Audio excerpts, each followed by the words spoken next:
दोबारा मत लेना। प्रहलाद कहने लगे माँ हम दुनिया छोड़ सकते हैं लेकिन हम राम का नाम लेना नहीं छोड़ेंगे। और समझा के बोले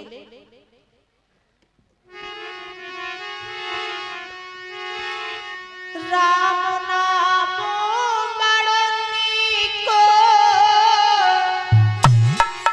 कि राम नाम मरनी को मैया रे मोइला जत है मीठो।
और ये माला पहना के सम्मानित करके गए हैं श्री राजेश कुमार जी। राम नाम बड़नी को मैया रे मोइला जत है मीठो।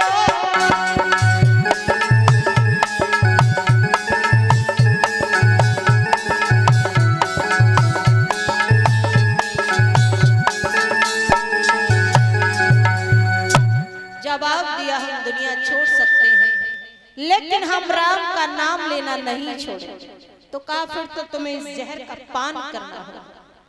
प्रहलाद ने कहा कि हम जहर पीने के लिए तैयार हैं और माँ के हाथों से वो जहर का प्याला छीन लिया और हंसते हंसते प्रहलाद ने उस जहर का पान कर लिया। मैया रोने लगी लेकिन उस जहर का कोई भी प्रभाव प्रहलाद जी पर नहीं पड़ा। इधर हिरण्यकश्यप ने विचार किया कि या तो वो बैरी मर चुका होगा या फिर राम का नाम लेना छोड़ दिया होगा। जल्लादों को लेकर के जैसे ही महलों में आए और प्रहलाद की नजर अपने पिताजी पर पड़ी तो दूर से ही बोले पिताजी राम राम। हिरण्यकश्यप ने कहा कि रानी कयाधु हमें लगता है कि आपने इस दुष्ट को जहर नहीं दिया। कहा महाराज दिया तो था लेकिन ये मरा क्यों नहीं ये हमारी समझ में नहीं आया। कहा महारानी आप एक माँ हो और कोई भी माँ अपने हाथों से अपने पुत्र को जहर नहीं दे सकती। कहाँ है वो जहर का प्याला? उठा करके दिया। हिरण्यकश्यप ने कहा कि जल्लादो चाख करके बताओ कि इसका स्वाद कैसा है। जल्लादों ने चाक तो लिया लेकिन स्वाद नहीं बता पाए, इतना तेज था वो जहर। हिरण्यकश्यप ने कहा कि लगता है प्रहलाद को हमें अपने हाथों से ही मारना होगा और लेकर के चले। तो सामने से हिरण्यकश्यप की बहन सहिका चली आ रही थी। सहिका ने अपने भतीजे को घसीटता हुआ देखा तो कहा कि इसे कहां ले जा रहा है? कहा इसने हमारे वैरी का नाम लेना प्रारंभ कर दिया है, इसलिए हम इसे मारने के लिए ले जा रहे हैं। सहिका कहने लगी कि इसे हमारे हवाले कर दो, हम इसे समझा देंगे। हिरण्यकश्यप ने कहा कि पहले तो समझाना, मान जाए तो ठीक है और ना माने तो इसे मौत के घाट उतार दो, क्योंकि सहिका को वरदान लगा हुआ था कि अग्नि से नहीं जलेगी।